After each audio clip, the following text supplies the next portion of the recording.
Tension അടിച്ചാണ് വരുന്നത്.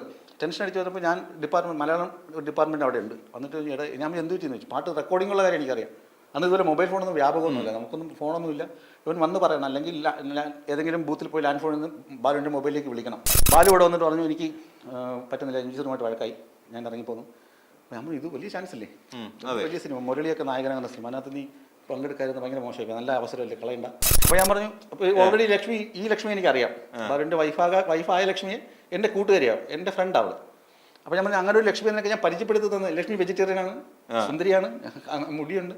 അപ്പോൾ ലക്ഷ്മിക്ക് വേറെ വിവാഹ നിശ്ചയമൊക്കെ നടത്തിയിരിക്കുന്നത് എനിക്കറിയില്ല, ഇവരുടെ പേഴ്സണൽ ലൈഫ് എനിക്കറിയില്ല. കോളേജിൽ വരുന്നത് കണ്ടുള്ള ഫ്രണ്ട്ഷിപ്പ് ഉണ്ട്. ബാലഭാസ്കർ എല്ലായിടത്തും പറഞ്ഞു നടന്നു. ഇന്ന് ഞാൻ കല്യാണത്തിന് കൂടാത്തതിൽ ആണ് എനിക്ക് ബാലഭാസ്കറിന്റെ ശത്രുത സമ്പാദിച്ചത്. ഞാൻ കല്യാണം കഴിപ്പിച്ചു എന്ന് പറഞ്ഞിട്ട് ബാലഭാസ്കറിന്റെ അച്ഛനെ അടിക്കുകയും ചെയ്തു. ഇതിനിടയിൽ എപ്പോഴാണ് ലക്ഷ്മിയായിട്ടുള്ള വിവാഹം നടക്കുന്നത്? ലക്ഷ്മിയായിട്ടുള്ള വിവാഹം നടക്കുന്നത് ഞങ്ങൾ പ്രണയമാണല്ലോ. പ്രണയം തുടങ്ങുന്നത് ഈ ബാലഭാസ്കറിന് ഒരു സിനിമ വർക്ക് നടക്കുമായിരുന്നു തിരുവനന്തപുരത്ത്.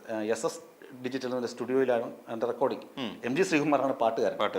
അപ്പോൾ ഇവൻ എന്നും എന്നെ കാണാൻ യൂണിവേഴ്സിറ്റി കോളേജ് വരും.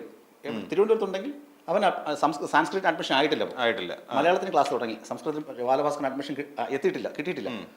അപ്പോൾ ഇവൻ എന്നും കോളേജ് വരും.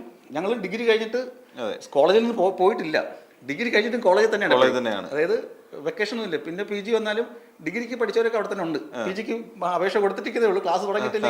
ഞങ്ങൾ കോളേജിൻ്റെ ഭാഗമാണ്. അപ്പോൾ ബാലു കോളേജ് വരും, ഞങ്ങൾ വായി നോക്കി നടക്കും. അപ്പോൾ അന്ന് ടെൻഷൻ അടിച്ചാണ് വരുന്നത്.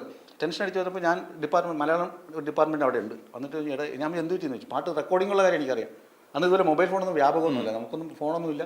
ഇവൻ വന്ന് പറയണം, അല്ലെങ്കിൽ ഏതെങ്കിലും ബൂത്തിൽ പോയി ലാൻഡ് ഫോണിൽ നിന്ന് ബാലുവിൻ്റെ മൊബൈലിലേക്ക് വിളിക്കണം. അങ്ങനെ ബാലു ഇവിടെ വന്നിട്ട് പറഞ്ഞു എനിക്ക് പറ്റുന്നില്ല, എഞ്ചിനീയറുമായിട്ട് വഴക്കായി, ഞാൻ ഇറങ്ങിപ്പോന്നു. നമ്മൾ ഇത് വലിയ ചാൻസ് അല്ലേ, വലിയ സിനിമ, മുരളിയൊക്കെ നായകനാകുന്ന സിനിമ, അതിനകത്ത് നീ പങ്കെടുക്കാതിരുന്ന ഭയങ്കര മോശമായി, നല്ല അവസരമല്ലേ, കളയണ്ട. അപ്പോൾ അല്ലേ ഞാൻ ഇന്നൊരു സ്വപ്നം കണ്ടു, ലക്ഷ്മി എന്ന് പേരുള്ളൊരു പെൺകുട്ടിയെ, ലക്ഷ്മി എന്നൊരു പെൺകുട്ടിയാണ് സ്വപ്നം കണ്ടത്. അവൻ വെളുത്ത് തുടുത്ത് നല്ല മുടിയൊക്കെ ഉള്ള ഭയങ്കര അതീവ സുന്ദരിയായ വെജിറ്റേറിയൻ മാത്രം കഴിക്കുന്ന ലക്ഷ്മി, അങ്ങനെ ഒരു കഥാപാത്രത്തെ അവൻ സ്വപ്നം കണ്ടു. അതുപോലൊരു പെണ്ണെ കാണണം, പെണ്ണെ കെട്ടണം, അതാണ് അവൻ്റെ ആ സമയത്തുള്ള ടെൻഷൻ. അപ്പോൾ ഞാൻ പറഞ്ഞു, അപ്പോൾ ഓൾറെഡി ഈ ലക്ഷ്മി എനിക്കറിയാം, എൻ്റെ വൈഫായ ലക്ഷ്മിയെ എൻ്റെ കൂട്ടുകാരിയാവും, എൻ്റെ ഫ്രണ്ട് അവൾ. അപ്പോൾ ഞാൻ പറഞ്ഞു അങ്ങനെ ഒരു ലക്ഷ്മി എന്നൊക്കെ ഞാൻ പരിചയപ്പെടുത്തി തന്നെ. ലക്ഷ്മി വെജിറ്റേറിയനാണ്, സുന്ദരിയാണ്, മുടിയുണ്ട്. അപ്പോൾ ലക്ഷ്മിക്ക് വേറെ വിവാഹ നിശ്ചയമൊക്കെ നടത്തിയിരിക്കുന്നത് എനിക്കറിയില്ല, ഇവരുടെ പേഴ്സണൽ ലൈഫ് എനിക്കറിയില്ല. കോളേജിൽ വരുന്നത് കണ്ടുള്ള ഫ്രണ്ട്ഷിപ്പ് ഉണ്ട്. അപ്പോൾ ഞാൻ പറഞ്ഞു ലക്ഷ്മി എന്നൊരു പെണ്ണിനെ പരിചയപ്പെടുത്തി തന്നു കഴിഞ്ഞാൽ നീ തിരിച്ച് മ്യൂസിക് ചെയ്യാൻ പോകുന്നു ചോദിച്ചു. പോകുമെന്ന് പറഞ്ഞു. എന്നാൽ പിന്നെ വാന്ന് പറഞ്ഞിട്ട് ഞാൻ നിരവനെ വിളിച്ച് ഹിന്ദി ക്ലാസ്സിൽ കൊണ്ടുപോയി. ബാലഭാസ്കറിനെ ഓൾമോസ്റ്റ് എല്ലാവർക്കും അറിയാം അവിടെ, അത്രയും ഫെയിമാണ് അവൻ. ഈ കുട്ടികൾ ആദ്യമായിട്ടാണ് യൂണിവേഴ്സിറ്റി കോളേജ് വരുന്നത്, MAക്ക് ചേർന്നതേ ഉള്ളൂ, ഡിഗ്രിക്ക് ഇവിടെ ആയിരുന്നില്ല, ഡിഗ്രിക്ക് വിമൻസ് കോളേജിലായിരുന്നു. അപ്പോൾ ലക്ഷ്മി ഞാൻ ക്ലാസ്സിൽ നിന്ന് വിളിച്ചിറക്കിയിട്ട് നമ്മൾ ഇതെൻ്റെ ഫ്രണ്ടാണ്, ബാലഭാസ്കർ മ്യൂസിക് ഡയറക്ടറാണ്, വയലിനിസ്റ്റാണ്. അപ്പോൾ മീറ്റ് ചെയ്തു. ഇതാണ് ഞാൻ ബാലഭാസ്കറിന് ചെയ്തു കൊടുത്തു. പിന്നെ മീൻസ് അവന് ലക്ഷ്മിയെ പരിചയപ്പെടുത്തി കൊടുത്തു. പ്രണയിക്കാൻ പറഞ്ഞില്ല, കല്യാണം കഴിക്കാൻ പറഞ്ഞില്ല, അവൻ എങ്ങനെയെങ്കിലും അവിടെ സ്റ്റുഡിയോയിലൊക്കെ തള്ളി വിടണം. അപ്പോൾ അവന് ലക്ഷ്മി എന്ന പേരുള്ള പെൺകുട്ടിയെ പരിചയപ്പെടണം എന്നേ ഉള്ളൂ. അങ്ങനെ പരിചയപ്പെടുത്തി ബാലു തിരിച്ച് സംഗീതം ചെയ്യാൻ പോയി. സംഗീതമൊക്കെ ചെയ്യാൻ പോയി, അത് കോംപ്രമൈസ് ആയി, തിരിച്ച് പാട്ടൊക്കെ ചെയ്തിട്ട് തിരിച്ച് വന്നു. പിന്നെ ബാലുവിന് അഡ്മിഷനായി. അത് കഴിഞ്ഞിട്ട് കുറേ കാലം ബാലു ലക്ഷ്മിയുടെ പുറകെ നടന്നു. ഞങ്ങളുടെ ഇതിൻ്റെ സൂര്യ TV വന്ന ഫുട്ടേജ് കണ്ടിട്ടുണ്ട്, ആരും നീ എണ്ണ പോലെ. അതാ ആ ഷൂട്ടൊക്കെ നടക്കുമ്പോൾ കോളേജിൽ നൈസമാനയ്ക്ക് ഗാനൊക്കെ ഷൂട്ട് ചെയ്യുമ്പോഴൊന്നും ലക്ഷ്മിയുടെ പ്രണയം ഇല്ല. ലക്ഷ്മിയുടെ പിന്നെ വേറെ കൂട്ടുകാരുടെ സ്കൂട്ടറിൽ കയറി ലക്ഷ്മിയുടെ വീട്ടിൽ പോയിട്ടുണ്ട് ബാലു അവളെ കാണാൻ വേണ്ടി. പിന്നെ ഇവളുടെ കൂട്ടുകാരുണ്ട് ലക്ഷ്മിക്ക്, അപ്പോൾ കുട്ടിയുടെ പേര് പെട്ടെന്ന് മറന്നുപോയി. ആ കുട്ടിയെ ഫോൺ ചെയ്യും ലക്ഷ്മിയുടെ വിശേഷങ്ങൾ അറിയാൻ. ലക്ഷ്മി ഒരിക്കലും സമ്മതിക്കുന്നില്ല. പിന്നീടാണ് ലക്ഷ്മിയുടെ കഥ പറയുന്നത്. ലക്ഷ്മിക്ക് വേറൊരു കല്യാണം വേറെ നിശ്ചയിച്ചിരിക്കുകയാണ് കല്യാണം. അപ്പോൾ അതുകൊണ്ടാണ് ഈ പ്രണയത്തിൽ വരാതെ. പക്ഷെ ബാലു പുറകെ നടന്ന് ലക്ഷ്മിയുടെ പ്രണയം സമ്പാദിച്ചു. അത് കഴിഞ്ഞ് കല്യാണത്തിൻ്റെ കാര്യമൊന്നും എനിക്ക് കൃത്യമായിട്ട് അറിയില്ല. കാരണം ഇവർ പരശുരാമ ക്ഷേത്രത്തിൽ പോയി ആദ്യം ഒരിക്കൽ താലി കെട്ടി. അത് ഞാൻ അറിയുന്നത് ലക്ഷ്മി വേറൊരു മാല കഴുത്തിയിട്ടേക്കുന്നത്, അതിങ്ങനെ ലോക്കറ്റ് ഒളിപ്പിച്ച് വെച്ചിരിക്കുന്നു, ചുരിദാറിനകത്ത് വെച്ചേക്കുക. അപ്പോൾ ഞാൻ എന്താണെന്ന് ചോദിച്ചാൽ പറഞ്ഞു അത് ഞങ്ങളുടെ കല്യാണം കഴിഞ്ഞു എന്ന് ലക്ഷ്മിയാണ് പറയുന്നത്, ബാലുവല്ല. അപ്പോൾ അത് ഒളിപ്പിച്ചു, താലി ഒളിപ്പിച്ചു. കൂട്ടുകാരെ കൂടെ ചേർന്നാണ് കല്യാണം നടത്തിയത്. അത് അല്ല, ഞാനില്ല അവിടെ, ഞാനില്ല. എന്നിട്ട് റെഡ് ക്രോസിൽ കൊണ്ടുപോയി കല്യാണം നടത്തി. അത് വിജയകുമാർ എന്ന് പറഞ്ഞിട്ട് ബാലുവിൻ്റെ ഒരു ട്യൂഷൻ സാറുണ്ടായിരുന്നു, അദ്ദേഹത്തിൻ്റെ കെയർ ഓഫിലാണ് നടന്നത്. അടുത്ത കല്യാണം ഇത് യഥാർത്ഥത്തിൽ ഉള്ള താലി കെട്ടുണ്ടല്ലോ, അത് നടക്കുന്നത്, രജിസ്റ്റർ മാരേജ് നടക്കുന്നത് എവിടെ വെച്ചാണെന്ന് എനിക്കിപ്പോഴും നിശ്ചയമില്ല. ഇവർ ഒളിച്ചോടുന്നതൊക്കെ ആ ദിവസം ഒളിച്ചോടുന്ന പോലും എനിക്കറിയില്ല. അന്നാണെങ്കിൽ കഷ്ടകാലത്തിന് ബാലുവിൻ്റെ ഷർട്ടാണ് ഞാൻ ഇട്ടേക്കുന്നത്. എന്നിട്ട് ഞാൻ ലൈബ്രറിയിലൊക്കെ പോയി, എനിക്ക് അല്ലാതെ കുറേ സുഹൃത്തുക്കളുണ്ടല്ലോ PhD ചെയ്യുന്നവരാണ്. അപ്പോൾ അവരുടെ നിന്ന് പുസ്തകം വാങ്ങാനും ലൈബ്രറിയിൽ നിന്ന് വായിക്കുന്നു. അത് കഴിഞ്ഞിട്ട് ഹോസ്റ്റലിൽ പോയിരുന്ന് കുറേ കമ്പൈൻ സ്റ്റഡിയൊക്കെ നടത്തിയിട്ട് തിരിച്ചു വരുവാണ്. തിരിച്ച് വരുമ്പോൾ അറിയുന്നു ഞാൻ ബാലു എസ്കേപ്പായി, ബാലു ലക്ഷ്മിയെ കൊണ്ട് പോയി എന്ന് അറിഞ്ഞു. പക്ഷെ നമുക്കൊന്നും ചെയ്യാൻ പറ്റില്ലല്ലോ, അടി എനിക്ക് കിട്ടുന്ന ഉറപ്പായിരുന്നു. ഞാനിങ്ങനെ വീടിനടുത്ത് എത്താറായി, കുഞ്ചാലമൂട് കഴിഞ്ഞ് തമലത്തേക്ക് നടക്കുമ്പോൾ ഒരു അംബാസിഡർ കാർ കൊണ്ട് ഇങ്ങനെ ക്രോസ് ആയിട്ട് നിർത്തി, ഇവനാണ് ആളെന്ന് പറഞ്ഞു.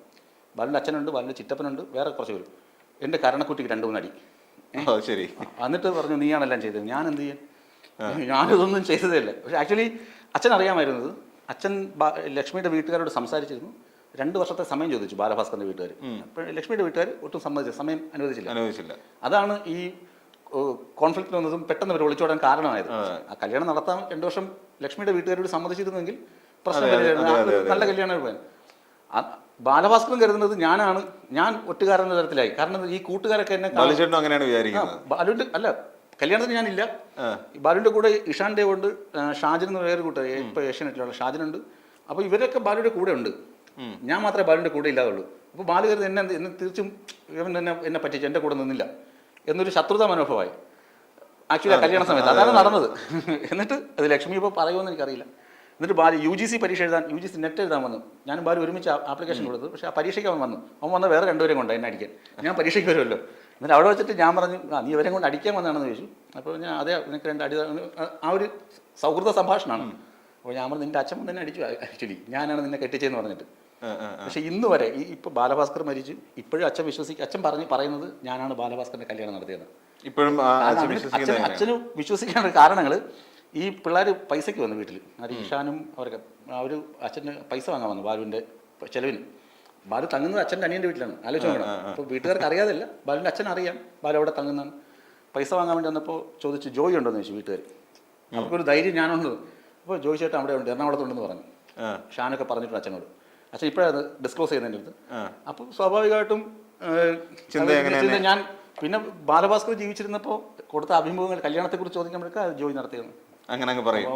JB ജംഗ്ഷനിൽ അത് തന്നെ പറഞ്ഞു. അപ്പോൾ ഇത് കേൾക്കുന്ന ആളുകളൊക്കെ വിശ്വസിക്കും ഞാൻ തന്നെയാണ് പറഞ്ഞത്. ഞാൻ തന്നെ നടത്തിയെന്ന് പറഞ്ഞാൽ എനിക്ക് കുഴപ്പമില്ല. പക്ഷേ ആക്ച്വലി എനിക്ക് അടിയും കിട്ടി. ബാലഭാസ്കർ എല്ലായിടത്തും പറഞ്ഞു നടന്നു. ഇന്ന് ഞാൻ കല്യാണത്തിൽ കൂടാത്തതിൽ ആണ് എനിക്ക് ബാലഭാസ്കറിന്റെ ശത്രുത സമ്പാദിച്ചത്. ഞാൻ കല്യാണം കഴിപ്പിച്ചു എന്ന് പറഞ്ഞിട്ട് ബാലഭാസ്കറിന്റെ അച്ഛനെ അടിക്കുകയും ചെയ്തു.